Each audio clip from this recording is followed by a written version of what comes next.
What's up, gamers?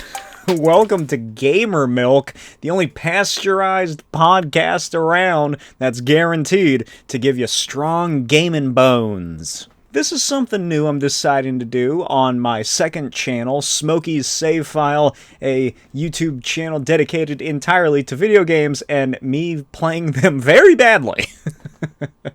I figured why not have a podcast there as well. I'm a white guy in 2025 with a beard. I gotta have at least 6 podcasts. So I thought Gamer Milk sounded funny. I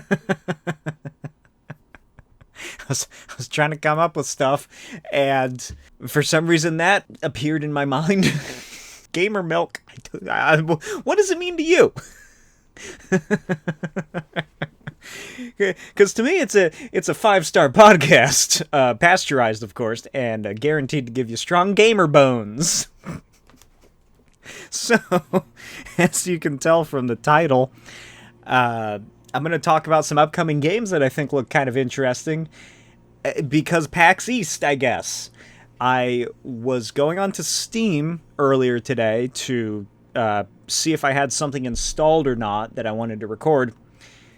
And what does it even say on the homepage? Let me check. So I have quite a few things open on here. Now arriving in Boston, PAX East. And it's like spray paint graffiti style. May 8th to the 11th, 2025. So they are hosting on Steam all kinds of demos, video game coverage, playthrough things that they're posting on here. Demo games, like I said, PAX Rising is what it's called.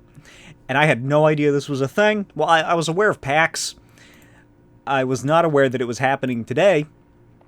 Or this weekend or whatever. So it took me by surprise. I was like, why does the Steam homepage look like it's been poorly spray painted? And I found out. So I went through, I scoured, I found some games that seemed kind of interesting to me. As someone who is kind of getting back into gaming as a whole, for the most part. Here and there, with, like I said, the YouTube channel, Smokey's Save File. So I figured I would talk about some things and see what comes up. I had this idea for my main YouTube channel on my main podcast there called the Comic Shtick Podcast. The podcast where comics are my shtick. So if you're into general pop culture, comics, comic movies, stuff like that, check it out. My most recent episode, I asked the question, how can I ruin Ben Grimm's life even further? And the answers may surprise you. So go check that out. But the idea I had there was to go to Midtown Comics, which is usually where I order comics from online, and just look at the list of upcoming comic books and just talk about them. Because there's some weird stuff. And I've never done that yet, but I figured I would do it with video games instead. Something I know far less about when compared to comics. So we'll see how Gamer Milk does. I hope this drinks you up quite a bit. The first game that I've found is called Superhero Simulator. Ready to be a hero! Welcome to Gold Pine City, where chaos never sleeps, and neither can you. Prove you can handle it. And my god, is it not what I expected. It doesn't look the best. It doesn't look great. It is an independent studio that made it called Mighty Raccoon Studios. It's coming soon to early access. This looks like a game that's going to be in early access for quite some time. I don't know if this is like Unreal Engine or whatever it's called that they built it in. But there are some, odd-looking animations and whatnot. It's very stylized. It's very imaginative to look at because it's pretty much working with the style almost of the Spider-Verse films. So it's cell shading. You're probably going to hear my mouse clicking a fair amount while I'm looking through these pictures to remind myself of what is happening. Cell shading, there's cool like onomatopoeic sound effects that appear when you're fighting. It's an open world game. It kind of reminds me, there was a couple years ago this like weird VR first person almost knockoff Superman game that everybody was raving about for a little bit, and then it kind of went nowhere. But this takes place in Gold Pine City, is what it's called. It's kind of like a New York, Chicago-esque looking city from the stuff I've seen. And you kind of just make your own superhero, and seemingly it's going to be like a life simulator game where I would imagine you start off as an unknown superhero and you just kind of work your way up. But the interesting thing is that it's very much a Spider-Man, Peter Parker simulator. Because you have to have a job, you have to pay your bills, you have to eat, you have to sleep. This picture is showing what clearly is like you're a taxi driver. There you work at like fast food places or whatever else. That's such an insane idea. There's this, you have to like keep your fridge stocked up. That adds so much to this idea. Because how many other games would just be like, oh yeah, superhero simulator, it's like that City of Heroes? Was that what that online game was called that was popular like 10, 15 years ago? Where you essentially just make your own superhero and do stuff. I never played it, I'm not too familiar. But it looks like it could be very well done. If they get those sort of rough edges out of there, it doesn't seem like there's any sort of storyline from what they've shown thus far. It's still not even early access, so I should say that. It makes note that the images and videos are from an early version of the game that they're working on. You have to take a shit, too, is something that you have to worry about in this game.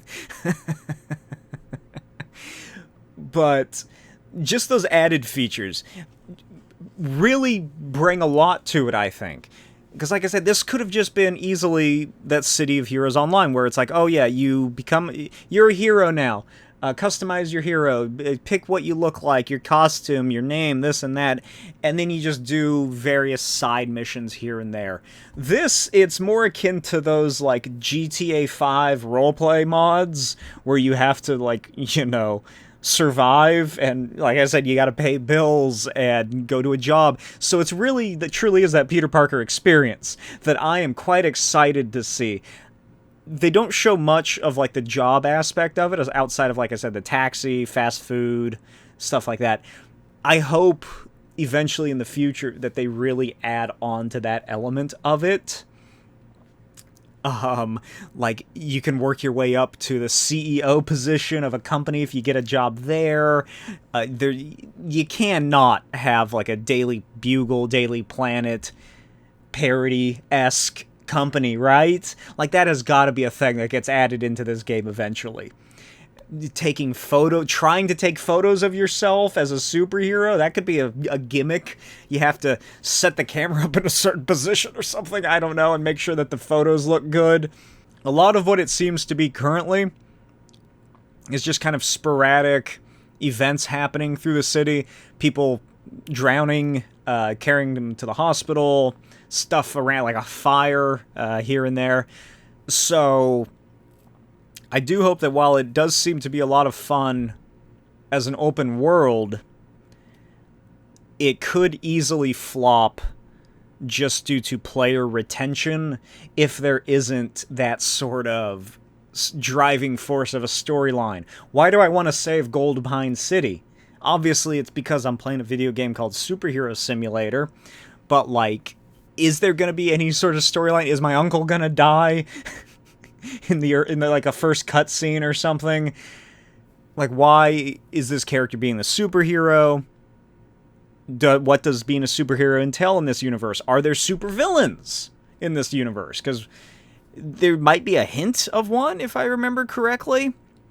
There's like weird fragmented stones that seem to be attacking one of the characters in these pictures, which, if I remember, I will put the photos on the video episode as well. But I hope that they're just not giving too much of that away yet, and that there is actually more going on than we see, than just, you fight some criminals, like bank robbers. I'm now seeing in the video there are some people dressed in togas, like Greek sort of theming. that is something that you can really play into, especially is like the henchman aspect of it. That could be a lot of fun. What if, well, it's not supervillain simulator, it's superhero simulator, so I doubt that'll be a thing. Maybe a DLC, maybe an add-on, maybe a split game in the future is supervillain simulator. But I feel like that one wouldn't be as much fun. Although it could be fun to try to be a supervillain and you just fail because your electricity bill wasn't paid for or something. It's, yeah, it looks like it could be a lot of fun, and I do look forward to seeing this. Here's something that I didn't really think about until just now when I'm watching the trailer for the upteenth time. How are the superpowers going to work? Is it going to be, it's seemingly from what is shown, it's going to be very simplistic, the character design, I guess. And I assume it's going to be more focused on, well, how could they do it? It's either going to be every character, every player has the exact same powers. You fly, you jump super high, Superman essentially, I suppose. Or it's going to be like in the character creation option, you'll have access to like, oh, I want this, I want this, I want this. I want to be able to leap great distances and heights and heat vision, and that's it. And also I can control robots or the toasters. I can control toasters. Like, how far in depth do you think they're really gonna get there? Because that could be a lot. That would be a lot of work, and that's a lot of stuff to add, especially for what is seemingly this first ever video game this studio is releasing. It's some YouTuber, I guess, according to the comments that I saw. So I'm not too certain. But I am definitely going to keep this added to my wish list. I think that's what I'm going to kind of do. I mean, it's an either yes or a no on my thoughts on these games. If I add it to a wish list, obviously I'm interested. If not, I'm never going to play it in my life. And that's a gamer milk guarantee. I should have really scrolled down in the description. Take on the rising crime rate as you patrol the streets, stop robberies, rescue civilians, and battle powerful villains. Your choices shape the city. Stop robberies, rescue civilians, and fight crime your way. Every heroic act unlocks new abilities. Become the hero Goldpine needs. So there we go. I guess that answers some of my questions then. Seemingly, your abilities are going to be tied to this kind of progression leveling system that they're implementing here. I'm trying to tell what really is going on from these GIFs. There's a guy that shows up that kind of looks like Bane. But he's like wearing the mask. It looks like he has tubes attached to his head. It looks like it's going to be a lot of fun. I keep saying that. It's because it does. It looks neat. It's visually appealing. It really is. It's not taking itself too seriously to the point where it's like, oh, well, we need this to be like a fully fledged city to rival that of Insomniac's Spider-Man, the greatest open-world superhero game. But it seems like it's going to be just enough to make it unique and interesting, with plenty to do, hopefully, at least at some point in the future. So again, I am interested in this. I would play it on my YouTube channel, Smokey's Videos, which is where all my, like, you know, comic book themed superhero video gaming stuff is uploaded. Smokey's save files just for other video games, you know. But I think that I am looking forward to this. It would be interesting to see it truly fledge into something, because I think it is a unique idea. It's a unique take on the idea. Now, because the Steam browser is shitty, and I opened all of these in the Steam browser for some reason, so now on both of my monitors, it's stretched across, because seemingly you can't scroll or move. How do I... Oh, there we go. There's a bar on top of the browser window to move between all of these tabs that I have open. I didn't see that earlier. So, I'm starting this off with a game coming out soon, sometime soon, it's to be announced, called CYBRLICH and the Death Cult of Labor. An adrenaline-fueled FPS boomer shooter about a buff barbarian hacker taking down an evil undead corporate overlord. This has been, like, seemingly a pretty big thing recently, I think, based on these games that I keep getting recommended to me. And that's these, like, sort of subversive, very unique art styling boomer shooter games. If you're unaware, which I'm sure you're not, if you're watching watching a podcast called Gamer Milk, I feel like you know what a boomer shooter is. But it's Doom, essentially, one of those kinds of games. This one looks very fun, and it reminds me of this great tabletop RPG gaming system called Morkborg. Mjorkborg? I don't know. It has weird accent marks on it. But it is just, it's a very punky, sort of do-it-yourself, very hardline styled, out there setting. And this kind of seems like the boomer shooter version of that. It's also sort of reminding me of something akin to Super Jail. If anybody remembers Super Jail, that was a show that I was infatuated with on Adult Swim years ago, so that is definitely winning me over. It's a very hardlined, sketchy, rough, ugly-looking art style in this game, and I'm digging it. I really like how cartoony and ridiculous it is. Your character's like smoking a joint, and he's killing skeletons and monsters with all these weapons. It looks fantastic. It looks very punky. Not Punky Brewster, of course, but punk in the other sense of the word. And yeah, I don't really know what else to say. It's been a while since I've really played like a boomer shooter-esque game. It just looks great. I think it truly does look great. It's so stylized. It's so unique. There's a couple other games that I keep getting recommended to me that are similar to this, which are like almost comic book themed boomer shooters that are also like H.P. Lovecraft-ized. I'm trying to think of what the fuck they're called, because now I can't remember. There's Mouse PI for Hire, which is another upcoming game that's not out yet. I don't know what the hell this thing's up to, but it's a parody of the classic Rubber Hose animation cartoons. That is a boomer shooter that is very heavily stylized. That's another one I'm looking forward to. The other one is Forgive Me, Father, which is the Lovecraftian boomer shooter, which looks absolutely tremendous. I definitely need to get Forgive Me, Father and Forgive Me, Father 2, because the art styles just look beautiful. But I really dig this idea of these kinds of games, which, you know, fell out of style for quite a while and are now making a comeback. But it's done so. I just saw the clip.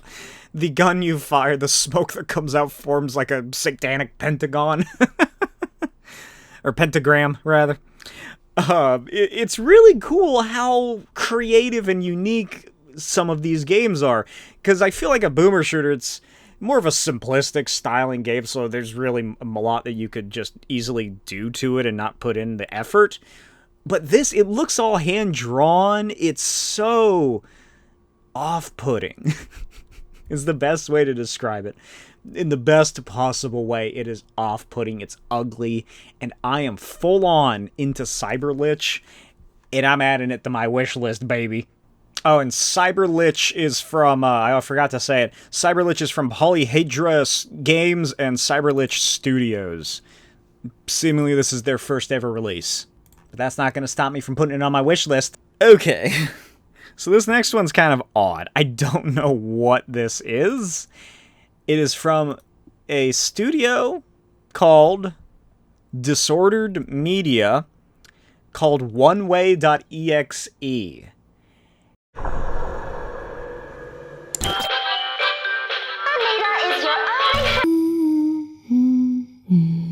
And this looks like it's like horror ARG the game. ARGs have like, I don't know, they just became like a big thing all of a sudden, I guess. I don't know. Because I just got started recommending them on my my YouTube algorithm. Like just random video game ARG horror ones, like, oh, there's something wrong with this game. He's being stalked in this game. This Minecraft world isn't alone. Stuff like that. And a fair amount of them are pretty clever. They're usually unique enough to warrant enough interest. Typically, it boils down to, this game is infested with a demon, or it's a secret government project experiment, or, it kind of just boils down to the exact same premise each time. But I thought this was interesting. It's so weird. It's described as, face the internet horrors that haunt your past, the ones you've never heard of, they don't exist. It is a first-person, single-player horror game with a heavy focus on story and internet culture. Explore, survive, and solve puzzles and find out what happened to Untitled EXE, its developers, and understand why you're in the middle of it. At the same time, it's like a weird horror first-person ARG. It kind of seems like you're getting sucked into the game or something. I'm not too sure what's happening, because the clips all show that you're playing... Oh god, I started it. It begins with, like, you're operating a computer, and you're using the computer in the game to open this file, and it's like, it seems like there's, like, dark web, Tor stuff, and, like torture live streams and whatnot. Like, it's delving into, like, the deep web kind of stuff. But at the same time, there's, like, anime girls and things that look like they're from whatever that, like, Bratz horror style, what was it, Monster High? Like, they look very Monster High-esque. I don't know what I'm looking at. I don't get it. Is that the game that they're talking about? Is that Untitled EXE? Or is that the game that I'm playing? Is that oneway.exe? Which EXE is this? How many EXEs are there? Because there's oneway.exe, and what does that mean? There's one way to... Oh god, it keeps starting with with sounds. Like, I'm watching it, and I don't... I think... I think oneway.exe is the game, and you exist within that world of oneway.exe. The game. You're a person in this game. But you're a person in this game playing another game that is on your computer that seemingly is some haunted file or something. Involving the anime girls. Does that make sense? I don't know. I don't get it. I'm confused. It's confusing. There's the demo, so I guess that would help if I played the demo? Yeah, because all these pictures, they show, like, chat dialogue and, like, windows popping up, like, oh, the haunted window files, and your curse, like, literal cursor appears on the screen. So this is clearly the haunted game that you're playing. You're playing a person playing a haunted game, right? I don't know why this is confounding me so much. Oh god, it's starting again. Why do I still hear stuff? This Steam page is haunted. What the fuck? Stop! Needless to say, I don't know. It's a unique idea, but it doesn't seem like it's for me. The picture seemed interesting with the creepy, almost Daggerfall mascot-looking face. You know, the, like, zombie from Daggerfall logo. It kind of looks like that. But unfortunately, I don't think I'm going to go ahead and add this to my wish list. Don't Wake the Beast by Artificial Disasters.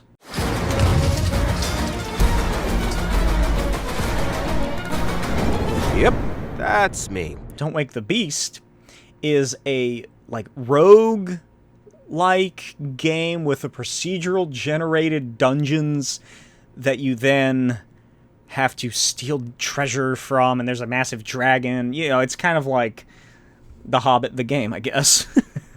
In Don't Wake the Beast, a roguelite stealth game, you'll sneak through ever-changing dungeons to steal precious treasures guarded by deadly beasts.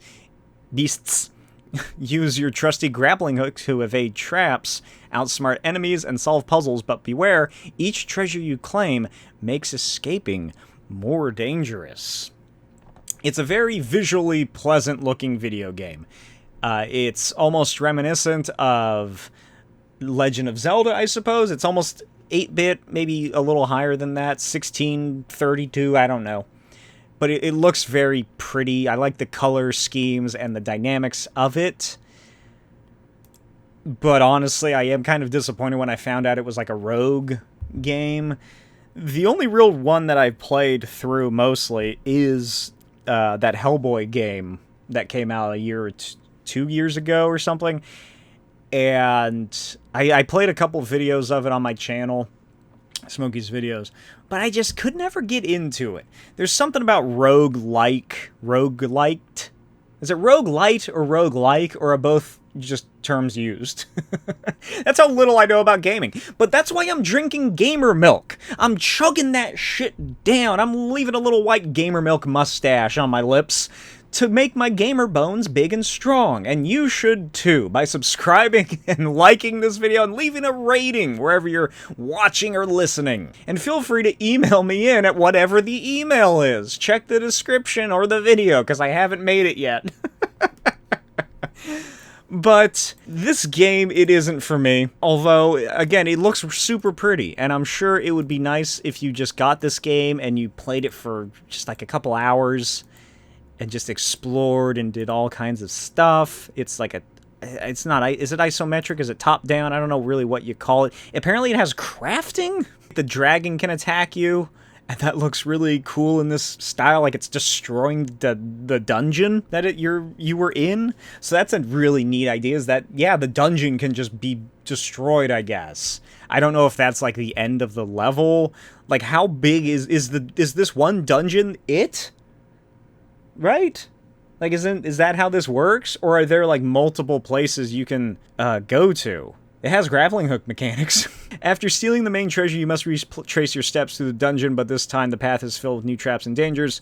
I guess you're getting chased by a dragon. If you wake it up, I suppose.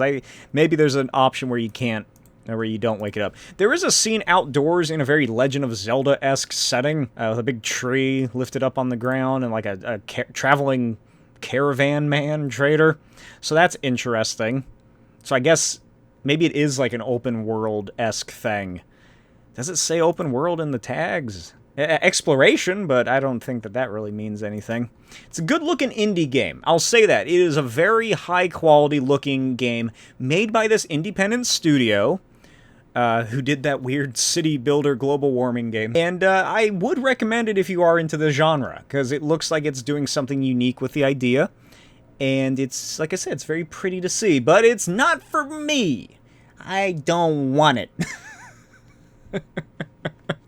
So I'm not going to add it to my wish list. Something that I did consider adding to my wish list, which we'll see where I end up at the end of this topic, is Goo Save Birmingham.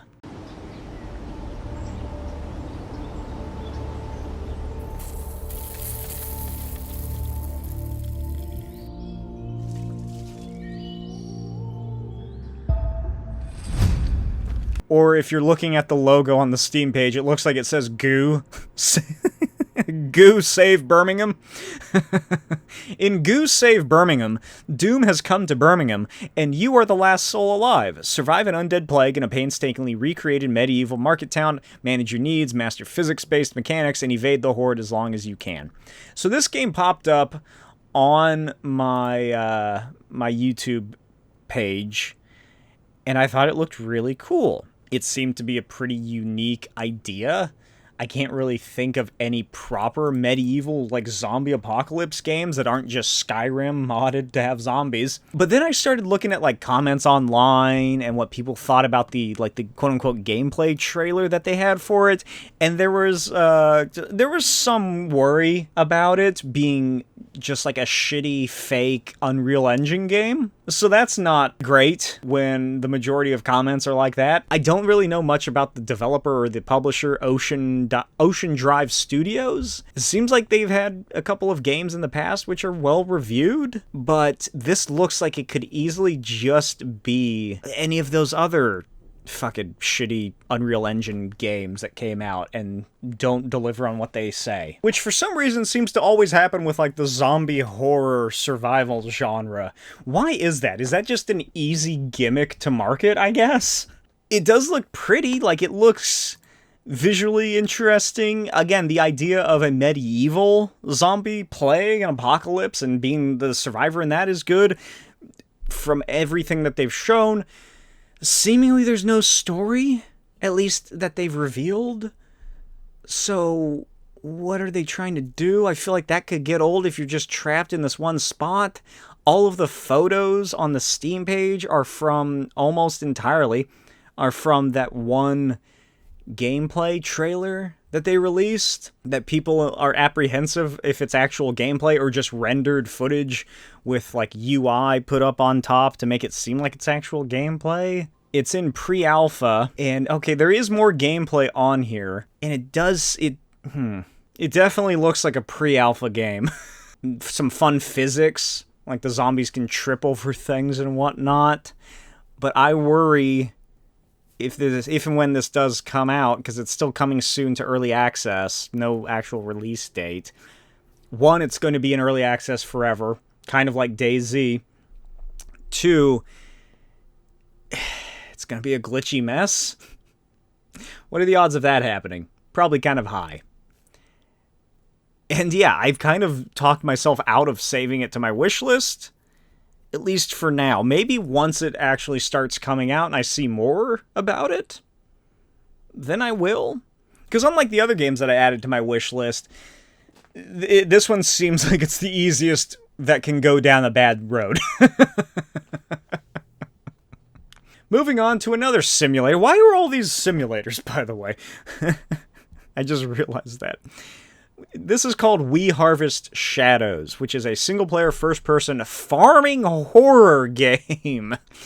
Become a recluse, build up your farm, and survive the lonely nights.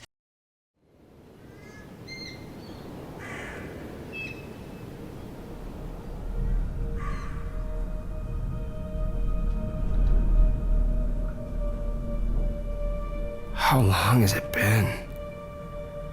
5 days? 6? I need to get up. But no matter how much I sleep, I still feel tired. Maybe it's because the nights here feel unsettling. It's almost like realistic Minecraft, I guess. This is by David Well. He has done a game in 2015 called Home is Where One Starts, which kind of looks like this. Maybe not, never mind.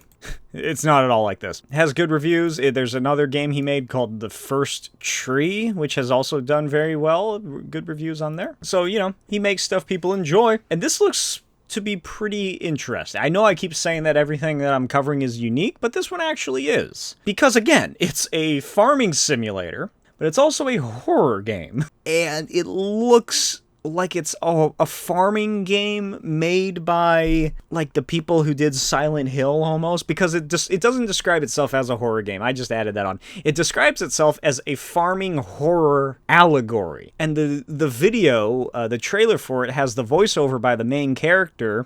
He's like, I'm tired of being tired all the time. He has clinical severe depression. He doesn't want to be around everyone.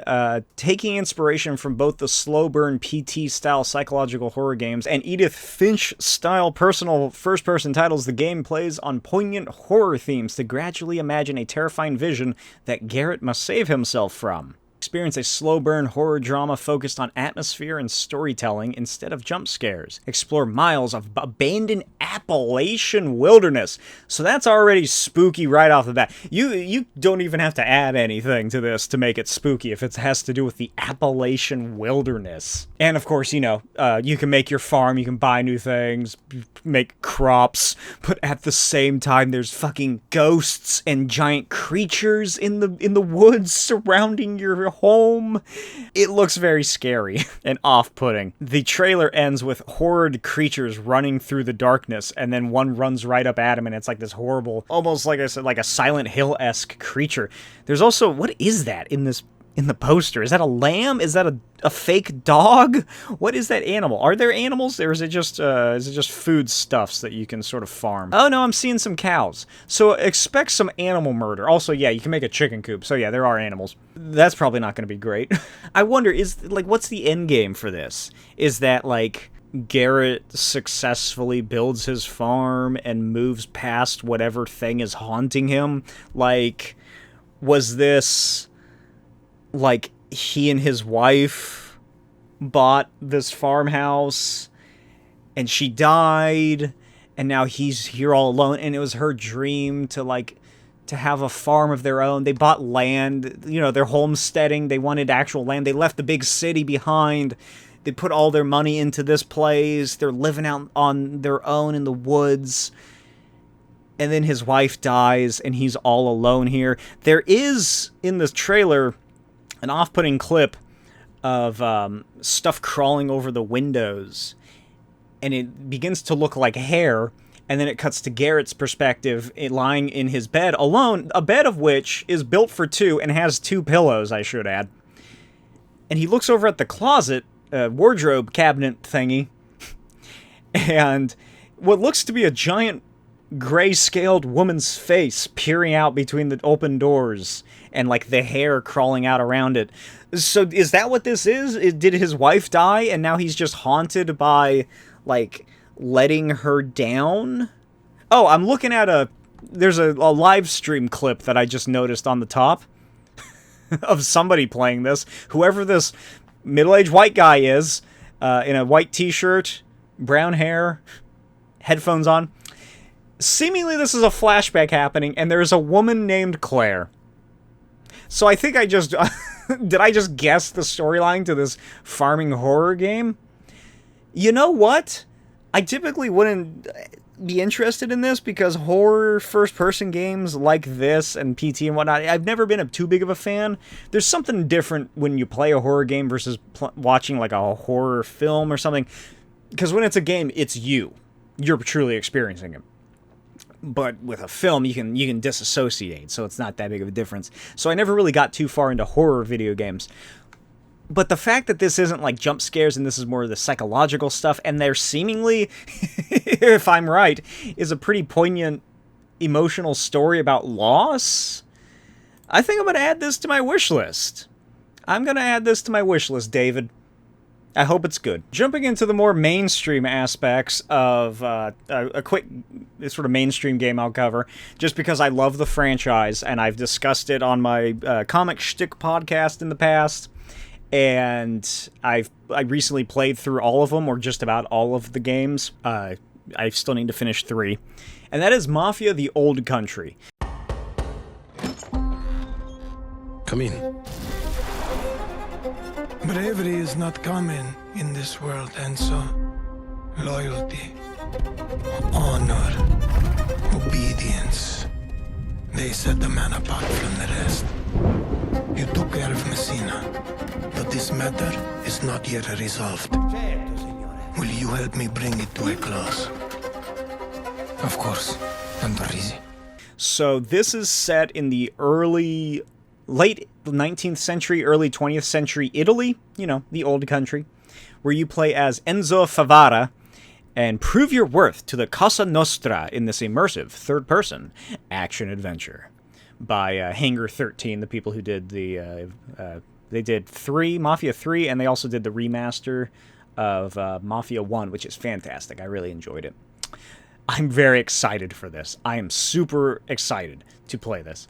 Like I said, I went back, I played all 3 back-to-back, and it was such a great experience. It was really cool, too, seeing how the games sort of evolved in terms of, like, dynamics and, how the game is played each time. Because although I did play the remaster of the first one, it did still feel very similar to what I imagine the first one felt like, in that going from Mafia 1...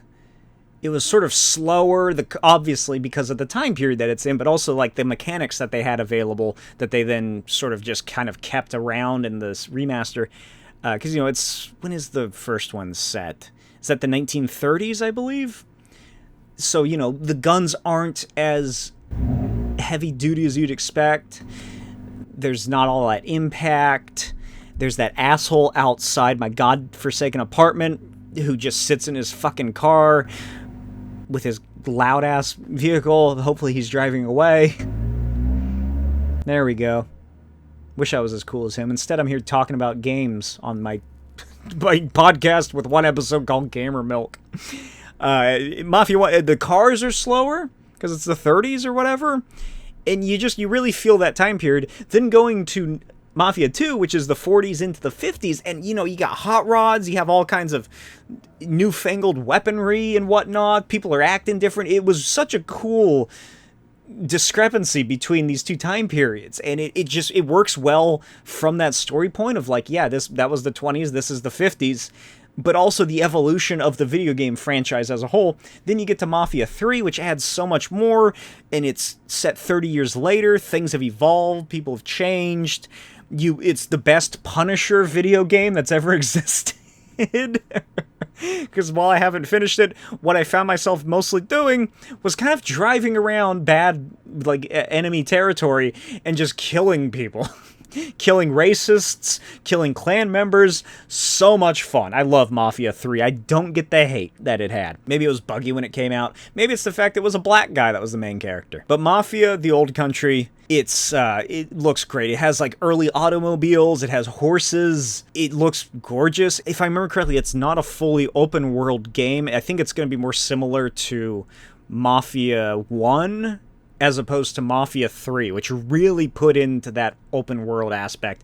This one, I think while it is still open world, it's going to be that more linear covering of it, where, okay, you finish this, now go here. If you get sidetracked, that's fine, but, this is where you go if you want something to happen. And obviously, it's going on my wish list. The other mainstream thing that I didn't really realize was even a thing that was releasing is Borderlands 4.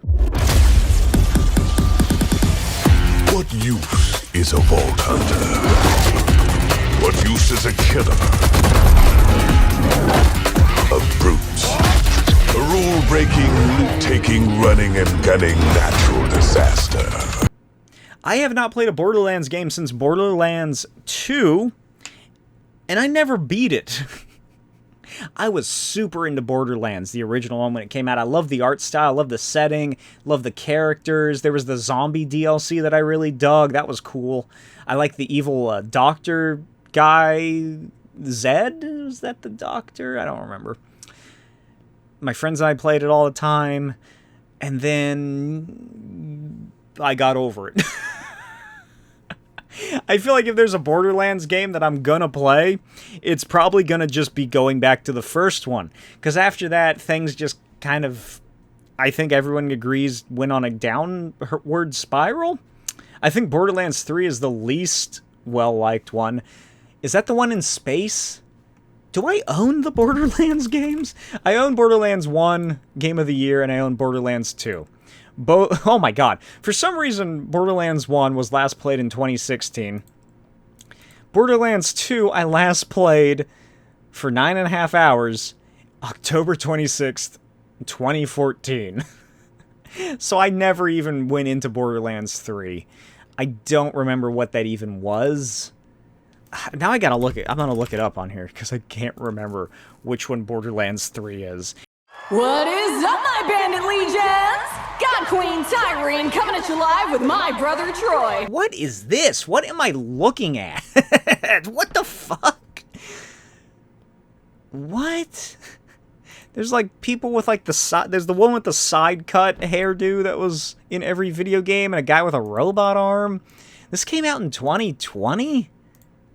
The interesting thing about all the Borderlands games is that they really don't change that much, even though there's so many years in between each one. They all look the same. This one especially, like, the lighting looks better, I guess. But I watched the trailer for it. There's 4 new characters. They're vault hunters.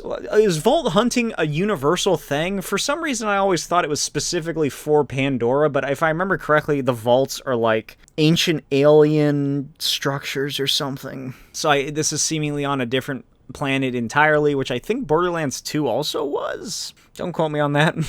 But I don't understand. What are psychos? That's my question. What are psychos? Are psychos in the Borderlands universe like Jawas in Star Wars, where they're just this roving band of people, I suppose, with the Jawas, they're a specific species, but like, Like, why are they here now, too? Obviously, the Psycho is the staple of Borderlands as a franchise. It's the mask, it's the white thing, whatever, with the glowing eyes. So they redesigned it slightly. Oh, look how cool the new Psycho mask is. Ooh, just wait until you pre-order it for $500 and you get a replica 1-to-1 Psycho mask. Ooh, that is probably going to be really shitty quality. But what are they? Why are they here? Because this is in a whole new world. So are they like Jawas? Where like in The Mandalorian, we see the off-world Jawas, as they've been called, which are wearing darker cloaks and have red eyes for some reason.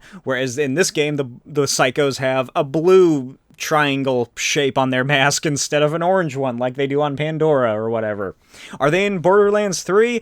I bet so. There is something I liked in this trailer, which was a psycho robot thing or something. I don't fucking know. There's a gun with legs. Blow shit up together, they say in the trailer. How badass. If you want a game that I think is better than Borderlands and has a linear story, but also has that same ridiculous extremism to it, check out Bulletstorm.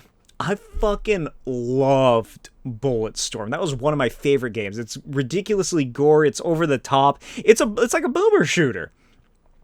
I don't think it's a looter shooter like Borderlands is.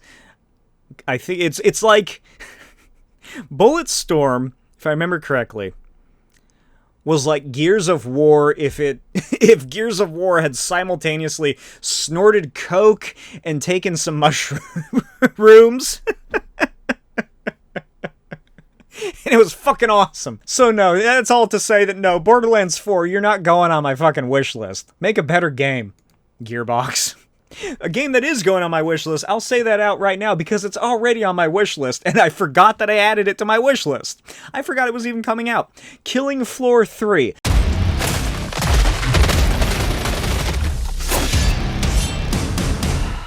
Of the Killing Floor games, but this is the first one that I realized there was a story.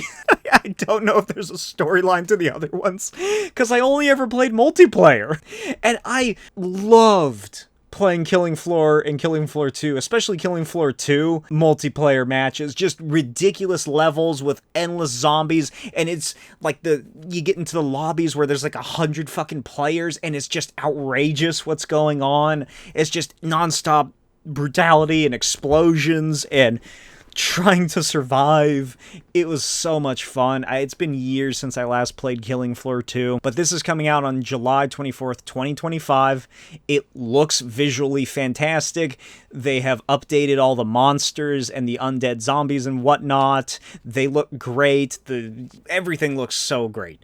The little blurb for it is, it's 2091 and Megacorp Horizon has produced the ultimate army, an obedient horde of bioengineered monsters called Zeds. God damn it. Now, join the rebel group Nightfall in this co-op action horror FPS that puts you and your teammates in a battle for the future of humanity. So I'd imagine, don't break what ain't fixed yet? Is that what I was going to say? Don't fix what ain't broken. What is the company that even makes these games? Tripwire, there you go. I assume it's going to be pretty similar to the previous ones with the co-op. Oh, here we go. Assemble the ultimate Zed extermination squad for frenzied 6-player co-op. Also a single-player mode. Oh, that's not a good sign. I assume... well...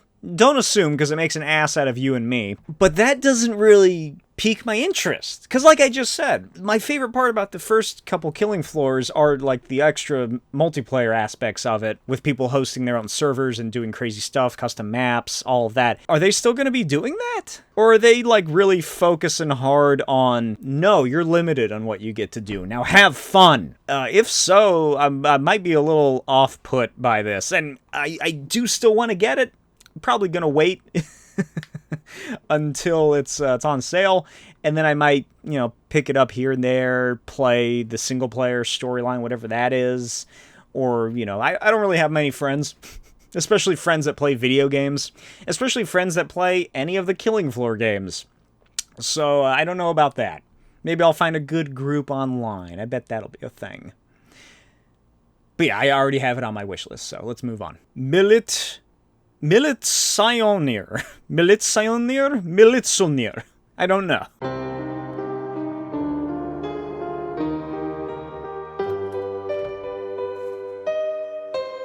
Eastern European something or other, because I saw in the trailer that you can steal rubles. This game looks fucking awesome. And it is about you being trapped in an Eastern European town, and you are watched over by a colossal policeman. There is just, in the background of every scene, there's a massive... I'm not kidding. There's a gargantuan, towering man dressed like a little police officer from the Eastern Europe. He has the big hat, he has the button shirt and tie, the black slacks with the red stripe going down the side, everything. And he's just kind of sitting there chilling somewhere nearby, and he watches you. He watches all of you. Because he is the militsionaire, and it looks so fucking ridiculous.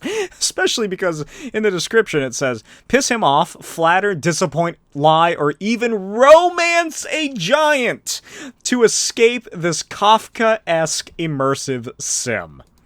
That's all you have to tell me. Just show me the picture and tell me that that's what it's about, and I am in. The company that did this, developer called Tallboys, they also have another game coming out called Where the Clouds End, which is a single-player sort of adventure game, but nothing much really about that. Publisher is Critical Reflex. Oh, they did Mouthwashing. They've done, they're doing Buckshot Roulette, they're publishing, which is just another game I was going to bring up, but we're kind of getting long here on time. I will say it looks really fucking crazy and interesting in a good way. They've published a lot of weird shit, so this isn't surprising. But this looks phenomenal. This looks like so much fun. It's weird. There's like an arm that comes out of like a sewer grate, and it's like, hi there. Like it's just talking to you, and he's laughing manically from what I saw in the video. And I love this. I love, what is this? Who came up with this idea? The giant man picks you up. He has a flashlight for nighttime. This looks like so much fun. Because you gotta, like, stealth around him. There's not, like there's restricted zones, and you can get around it by, like, that suit is really working on you, man. You look great. Sexy, even. And I'm not just saying that. Like, you can flirt with them, you can just emotionally manipulate this giant policeman into being your friend, I guess. Fantastic. Awesome. It's going on my wish list. What's on your wish list, gamers? Gamer milk? Gamer milk. Gamer milk. I don't know what I'm doing. I'm trying to figure out how to end this. I hope you enjoyed. Let me know what your thoughts were in the comments. Leave a review, gamers, because I'm chugging that gamer milk. I'm trying to get strong gamer bones. If you leave a like, then your gamer bones will get even stronger than they normally would if you just watched or listened to this. Email in at the email. Let me know. Oh, God, stop. Why is it playing? Stop. Why does this keep starting with the audio? I keep muting it. It's haunted, I'm telling you. But let me know, which of these games are you looking forward to the most? Which upcoming game from the next year or so did I not mention that you are super excited for that's on your wish list? What's on your wish list? Let me know.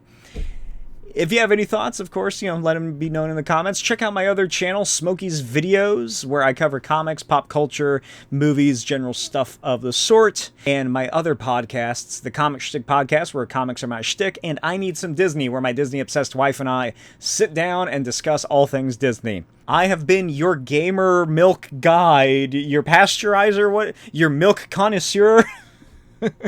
Your milkoneer? Am I a milkoneer? Is that a word? Is that a phrase for somebody who produces milk? I guess somebody who produces milk would be a mother. I'm your milk mother.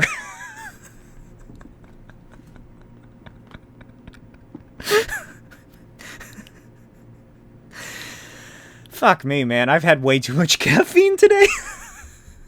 And not enough food to counteract it. I need some milk, I guess. I'll see you next time for more gamer milk. Bye. drip, drip like an IV.